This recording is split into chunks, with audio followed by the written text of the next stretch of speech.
अस्सलाम वालेकुम और आज मैं आपको लेक्सोबेरान टैबलेट के मुतालिक बताता हूँ। लेक्सोबेरान के एक्टिव इंग्रेडिएंट सोडियम फेकोसल्फेट है, जो टैबलेट और सिरप के फॉर्म में मार्केट में अवेलेबल है। ये एक लैक्सेटिव मेडिसिन है, यानी कब्ज़ कुशा दवाई है जो कब्ज़ को ख़त्म करने के लिए दिया जाता है। ये स्टूल को साफ कर देती है। जब स्टूल साफ हो तो इसको पास करने में आसानी पैदा होती है। एक नॉर्मल इंसान में हफ्ते को 3 बार स्टूल पास करना नहायत ज़रूरी है। अगर हफ्ते में 3 बार स्टूल पास नहीं होती, पाखाना नहीं होती, तो इससे हमें कॉन्स्टिपेशन कहते हैं, कब्ज़ कहते हैं।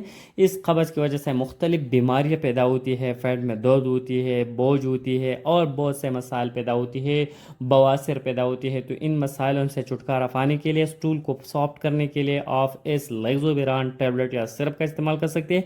इसकी इतनी ज़्यादा साइड इफ़ेक्ट भी नहीं है और नहायत मुफीद और बेहतरीन मेडिसिन है। आज मैं आपको इस लेक्सोबेरान के ऊपर कंप्लीट रिव्यू दूंगा, लेकिन इससे पहले अगर आप हमारे चैनल पर नए हैं तो सबसे पहले इस चैनल को सब्सक्राइब करें।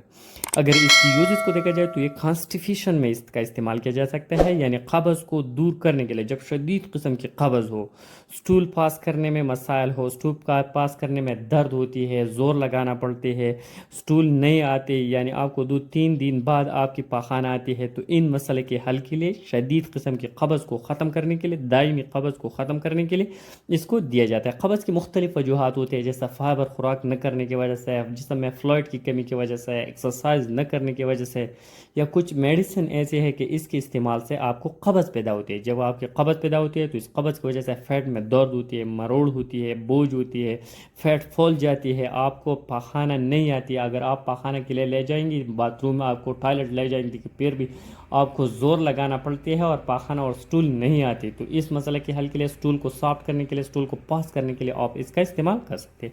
ये मेडिसिन हेमरॉयड में भी दिया जाता है। हेमरॉयड इसको हमें बवासीर कहती है। जब खबस ज़्यादा होती है तो इसकी वजह से बवासीर पैदा होती है, तो इस बवासीर को, मसाले को ख़त्म करने के लिए भी इसको दिया जाता है। आंत जब खाली करना पड़ेगा, या आपको एंडोस्कोपी करने वाला है या ऑपरेशन करने वाला है और आंत खाली करना पड़ेगा, तो आप इसका इस्तेमाल करें। इसके इस्तेमाल से आपकी पेट और आंत खाली हो सकती है। साथ ही इसको क्लेनोस्कोपी से पहले भी इस्तेमाल किया जाता है। क्लेनोस्कोपी एक ऐसी मेडिकल कंडीशन होती है जिसे एक बड़े आंत कैमरा से देखना पड़ेगा।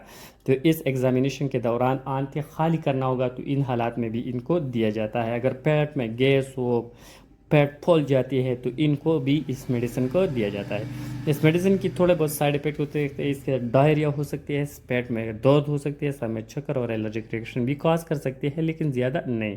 अगर इसकी डोज को देखा जाए तो ये हस्बी ज़रूरत इस्तेमाल करना होगा, सुबह और शाम। जब भी आपकी पेट में कब्ज़ नहीं है, आपकी नॉर्मल कंडीशन है, आपकी पाखाना ठीक है, स्टूल सॉफ्ट है, आसानी के साथ पास होते हैं, तो फिर इसकी ज़रूरत नहीं है। ज़रूरत के मुताबिक इस्तेमाल करना होगा। लेकिन ये बात नोट करना होगा कि जब भी कब्ज़ हो तो कब्ज़ दूर करने के लिए कुछ चीज़ें करना ज़रूरी है, जैसे ज़्यादा से ज़्यादा पानी का इस्तेमाल करना, वर्जिश करना, नींद को पूरा करना, स्ट्रेस और डिप्रेशन को ख़त्म करना, फाइबर खुराक करना, सब्जियों का ज़्यादा से ज़्यादा इस्तेमाल करना। इसके इस्तेमाल से आपकी जो कब्ज़ है वो ख़त्म हो।